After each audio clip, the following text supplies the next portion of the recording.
యోబు గ్రంథము 5వ అధ్యాయము. నీవు మొరలిడిన ఎడల నీకు ఉత్తరమియ్యగలవాడెవడైనా నుండునా? పరిశుద్ధ దూతలలో ఎవని తట్టు తిరుగుదువు? దౌర్భాగ్యమును గూర్చి ఏడ్చుట వలన మూఢులు నశించెదరు. బుద్ధి లేని వారు అసూయ వలన చచ్చెదరు. మూఢుడు వేరు తన్నుట నేను చూచియున్నాను. అయినను తోడనే అతని నివాస స్థలము శాపగ్రస్తమని కనుగొంటిని. అతని పిల్లలు సంరక్షణ దొరకక యుందురు, గుమ్మములో నలిగిపోవుదురు. వారిని విడిపించువాడెవడునూ లేడు. ఆకలిగొనిన వారు అతని పంటను తినివేయుదురు. ముండ్ల చెట్లలో నుండి వారు దాన్ని తీసుకొందురు. బోనులు వారి ఆస్తి కొరకు కాచుకొనుచున్నవి. శ్రమ ధూళిలో నుండి పుట్టదు, బాధ భూమిలో నుండి మొలవదు. నిప్పురవ్వలు పైకి ఎగురునట్లు నరులు శ్రమానుభవమునకే పుట్టుచున్నారు. అయితే నేను దేవునిని ఆశ్రయించుదును, దేవునికే నా వ్యాజ్యమును అప్పగించుదును.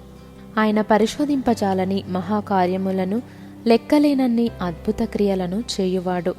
ఆయన భూమి మీద వర్షము కురిపించువాడు, పొలముల మీద నీళ్లు ప్రవహింపజేయువాడు. అట్లు ఆయన దీనులను ఉన్నత స్థలములలో నుంచును, దుఃఖపడు వారిని క్షేమమునకు లేవనెత్తును.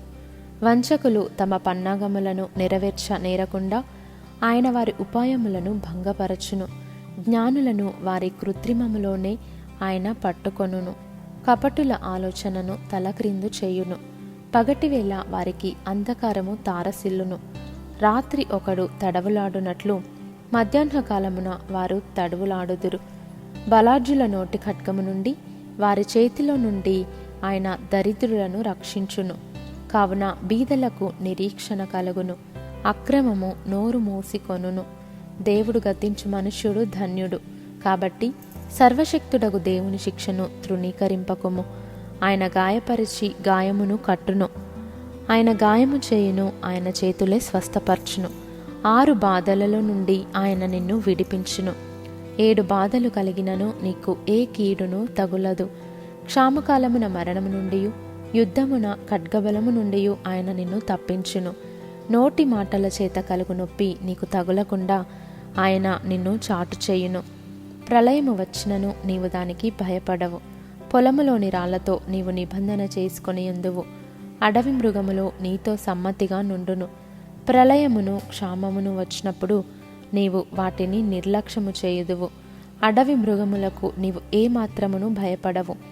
నీ డేరా క్షేమ నివాసమని నీకు తెలిసియుండును. నీ ఇంటి వస్తువులను నీవు లెక్క చూడగా ఏదియు పోయి ఉండదు.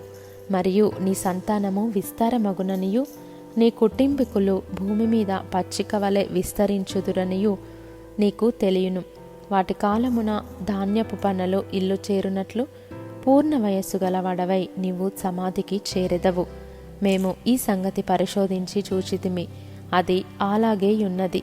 ఈ మాట ఆలకించి నీ మేలు కొరకు తెలుసుకొనుము.